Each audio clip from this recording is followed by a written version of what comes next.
Bismillah ar-Rahman ar-Rahim. Wassalatu wassalamu ala Rasulillahi al-Kareem wa ala alihi wa sahbihi ajma'in. There are many philosophical ways to explain this. Unfortunately, all of them are flawed. Because qada and qadr are things that relate to the attributes of Allah subhanahu wa ta'ala. Qada, the decision of Allah. Qadr, the decree or the predestination of Allah subhanahu wa ta'ala. These pertain to specific attributes of Allah subhanahu wa ta'ala, one of them being His ilm and the other being His qudra. Neither of these are explicable. Nobody can explain the ilm of Allah subhanahu wa ta'ala. Similarly, no one can explain the qudra of Allah subhanahu wa ta'ala. These things are so immense and so vast, human mind cannot reach there. So, in this, Iman comes in.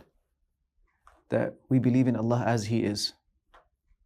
And we believe in Allah subhanahu wa ta'ala to be the perfect being, the possessor of all the perfect attributes. And imperfection cannot be attributed towards Him. So in His qada and in His qadr, He is perfect. Now, the way it needs to work is that there has to be a shift from my world revolving around me, which it normally does. My world should revolve around me. Obviously, I'm the main character. I'm the protagonist. And every other thing is the antagonist. But there has to be a shift in that narrative where the whole world, even my world, revolves around Allah subhanahu wa ta'ala. Some people call it being Allah-centric. But that shift is a shift of the mind, but primarily it's a shift of the faith. So what's called ar-rida bil-qada, to be content with the decree of Allah subhanahu wa ta'ala, it's actually one of the manazil, it's one of the stages of Iman. Where a time comes where a person is completely content. Now, the hadith talks about this. The hadith talk about a person not being able to achieve the complete level of Iman. لا يؤمن العبد حتى يعلم أن ما أصابه لم يكن ليخطئه وما أخطأه لم يكن ليصيبه. A person cannot reach the completion of Iman until he knows from inside that whatever reached him was not going to miss him. That includes good and bad. Whatever came to me, Allah had written it, it was going to come to me. And it includes, those things that I feel are not in my favor, the unfavorable circumstances. This was going to come. I could not have averted this through any trick of mine.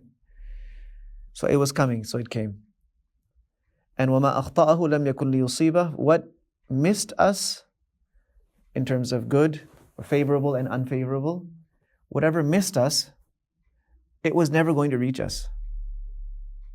And it's not because of our hiyal, our tricks, our approaches, our tools and instruments of design that this could have changed. Now, there is a scope of what's called istita'a.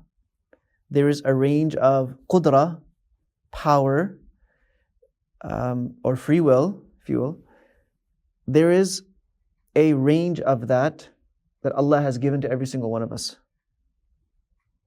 There is a range of power. In other words, there is a certain amount of ability that we all have. We had the ability to come here, to be here right now. Yes, Allah subhanahu wa ta'ala brought us. It was also decreed. But we also had the ability. And we had the choice not to. But somehow we ended up coming here this morning. We have the ability to assess circumstances and make decisions. We all have that ability. We have a certain level of ability to obey Allah subhanahu wa ta'ala. We have an ability to resist disobedience. Our taklif, as it is called, taklif means accountability. our extent of accountability, it goes out only as far as our extent of ability. So there is a range of ability, and that is the range of accountability. What is beyond that range, we're not accountable for it, we're not responsible for it. So let's use the example of salat. We have a certain level of ability to pray. The taklif of salat, the accountability regarding our salat, is limited to our range of ability. If there is something that is beyond our ability, then we're not responsible for it either. So if somebody is in a coma, it's out of their ability to get up and pray. Is Allah going to punish them? No. Because the rule is, لا يكلف الله نفسا إلا وسعها. The taklif is only to the extent of ability. So the same applies to a lot of things. Now, let's move away from worships. Let's talk about circumstances. We have a certain level of ability or range of ability to deal with circumstances in a certain way, and Allah subhanahu wa ta'ala has given us the guidelines of how to deal with them. But then there are some things that are beyond our ability of coping. So when the Prophet ﷺ's son, Ibrahim, when he passed away, the Prophet ﷺ was extremely grieved. He was extremely grieved, and he had to bury this young child with his own hands. So he was crying. There were tears flowing from his eyes. And Sahaba noticed this, that, Nabi Sallallahu Alaihi Wasallam is not able to control his tears. So he said something at that time. He said, "Inna al-ayna la tadma'." The eyes are tearing. Wa inna al-qalba la yahzan. And the heart is extremely grieved. This is not in the human being's control. Somebody who has lost a child cannot control that. Is Allah going to punish them for it? No. But the tongue is in His control. So Nabi Sallallahu Alaihi Wasallam goes on to say, وَلَا نَقُولُ إِلَّا مَا يُرْضِي رَبَّنَا. But with my tongue, I'm only going to say words that will please Allah subhanahu wa ta'ala. وَإِنَّا عَلَى فِرَاقِكَ يَا إِبْرَاهِيمُ لَمَحْزُونُونَ. And oh Ibrahim, we are very distressed at your departure. Extremely grieved. So the range of taklif is the same as the range of ability, and that's a part of the perfect system of Allah subhanahu wa ta'ala. Yeah, it's another thing, it's another matter that we pretend our ability doesn't extend there, or we make up excuses that I can't. The I can't in the court of Allah subhanahu wa ta'ala is based on ability, not based on motivation. So taqwa, Allah says, فَاتَّقُوا اللَّهَ مَا اسْتَطَعْتُمْ. Adopt taqwa to the best of your ability. So the taqwa is also going to be adopted to the extent of our ability, our actual ability. Okay? Becoming content is knowing that the design of Allah subhanahu wa ta'ala is perfect. Knowing that I'm accountable for whatever I'm able to do, whatever I have the ability to do. But I'm also not accountable for whatever's beyond that. And being content also means that Allah subhanahu wa ta'ala is always fair. There is no injustice in the court of Allah subhanahu wa ta'ala. And if something negative is happening to me, I should look at my faults and my flaws at that time.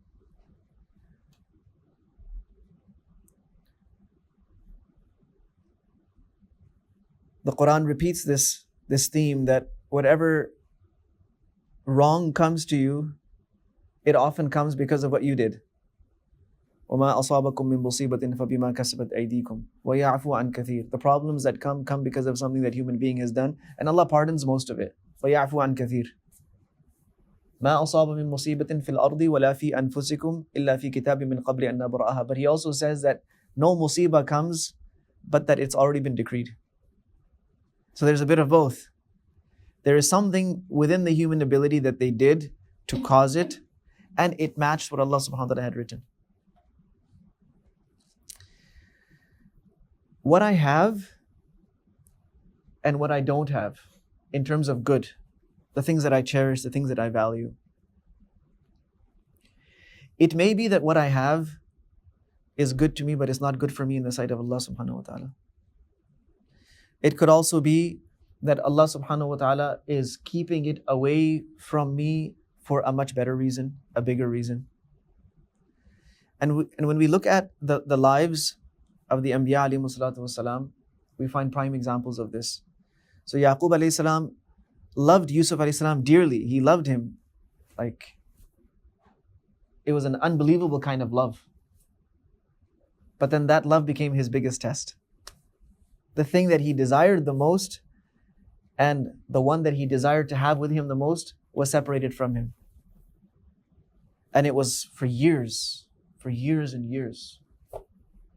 Some say this process probably took over 20 years. Because 7.5 years, 7 or so years were just in jail of Yusuf alayhi salam. And before that he was growing up. So he was captured from the well as a young boy. So then he grew up, then he went to jail, then he came out, and then he became, the prime minister, effectively, of Egypt. It all took time. So we're looking at a couple of decades here. And Yaqub alayhi salam cried. He cried so much that he ended up losing his eyesight. Doesn't mean he wasn't content with the decree of Allah. That grief was not in his control. He was just trying to manage it. إِنَّمَا أَشْكُو بَثِّي وَحُزْنِي إِلَى اللَّهِ. I'm taking this pain of mine and this grief and I'm presenting it to Allah. I'm not presenting it to people. So, contentment with the decree of Allah subhanahu wa ta'ala has a lot to do with biting the bullet. Sometimes that, look, this is a decision that was not in my control. But remember, the world revolves around Him, not around me. And His decision will always be perfect. So, our beloved Prophet ﷺ went through so many afflictions, so many different kinds of afflictions. In fact, every story in the Quran about a difficulty, it somehow correlates with the difficulty that Nabi ﷺ was going through. It's actually a reflection of the seerah. And that's why those stories were told to him in that way, that look, there are others who went through similar things. And this is also one of the great consolations for a believer, that no, others have gone through something like this. I'm not the first person in the world to go through this. There are others who have gone through similar or perhaps much more worse conditions.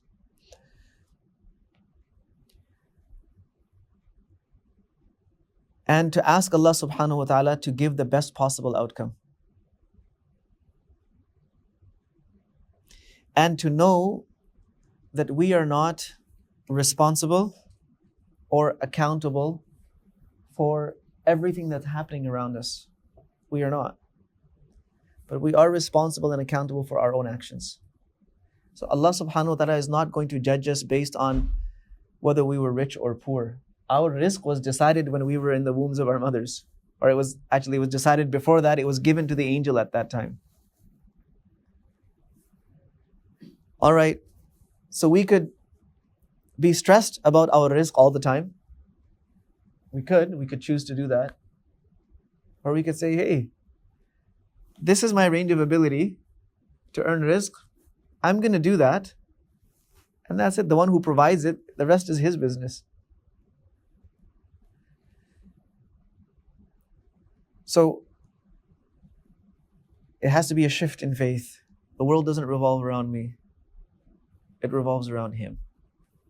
The world is not my kingdom, it's His kingdom. I'm just a slave. And what I can do is make the best of whatever circumstances that He brings.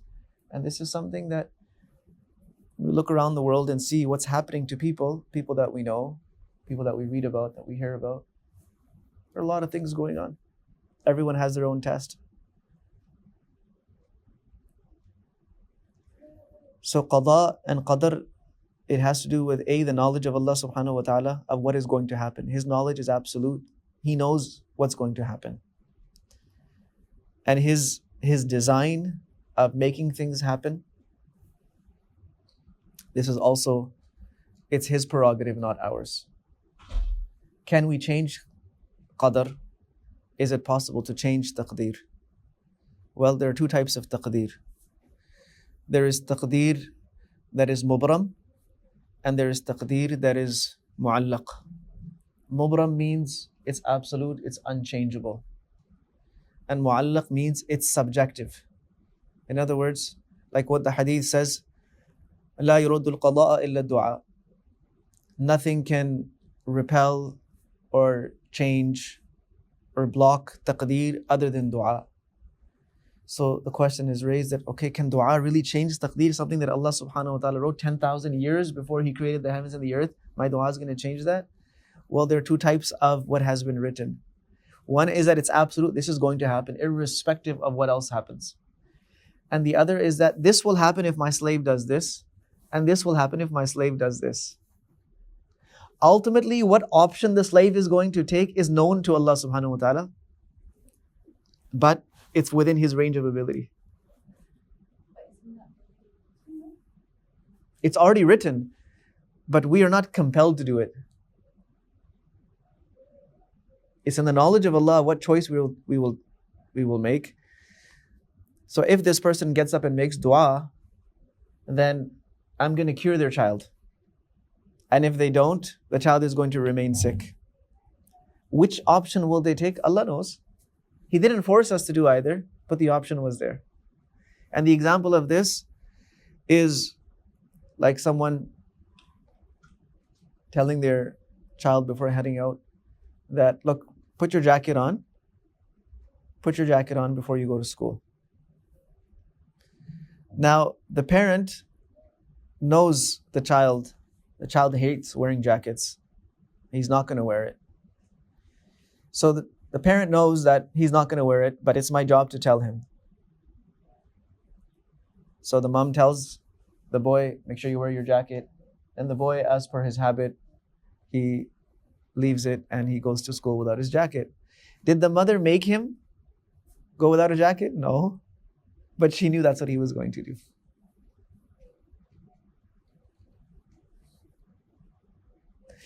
Beyond this, we cannot delve into taqdeer because, like I said, it has to do with the ilm of Allah and with the qudra of Allah. It's His system. Yeah, so one thing to keep in mind in this is that we are not necessarily responsible for all our ahwal, all our conditions. We're not necessarily responsible for them. So I gave the example of rizq, being wealthy or being poor. It's not necessarily in our control.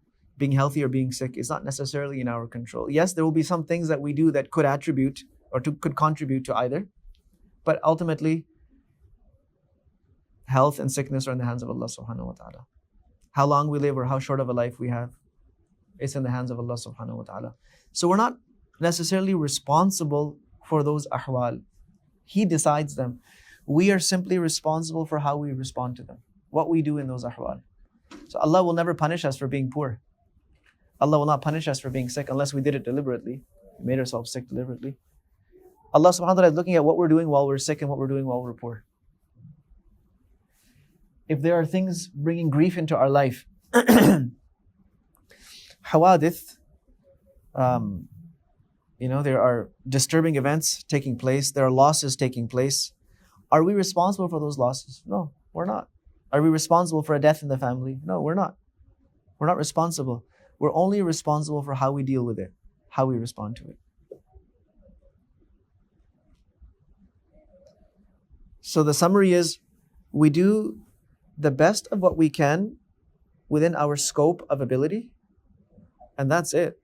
There is nothing else that any human being can do. Can you expand your scope of ability? Not really. You can ask Allah subhanahu wa ta'ala for tawfiq to enable you to do more deeds or to do better things. You can ask Allah for hidayat. You can ask Allah for istiqamat, for steadfastness. You can ask Allah for a lot of things, and He gives those things.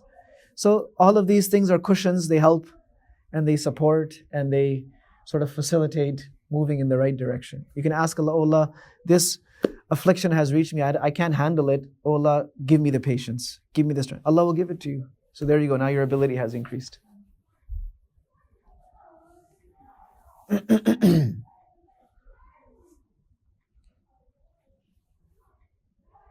So does that sort of address it?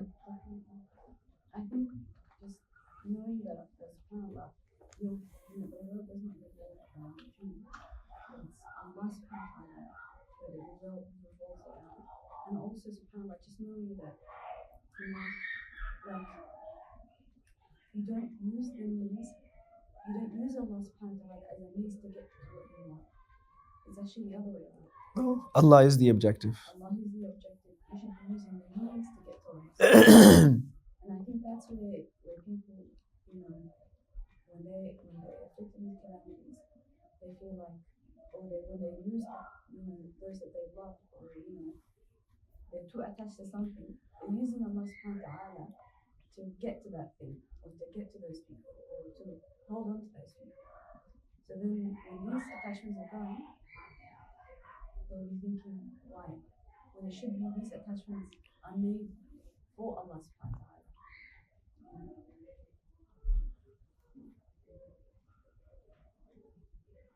This is correct. One of the I was I was doing some reading on I do this, just my background is like that. So one of the things, the readings on depression. And so this literature has nothing to do with Muslims. But surprisingly, what some of the experts in the world are saying is that you're making it too much about you. That's why you're depressed. You have become too, the word they use is you become too self-centered. The whole world revolves around you and what you wanted and what you desired and the way that you wanted it to happen. You became so focused on what you wanted, you forgot that there is a bigger scheme of things.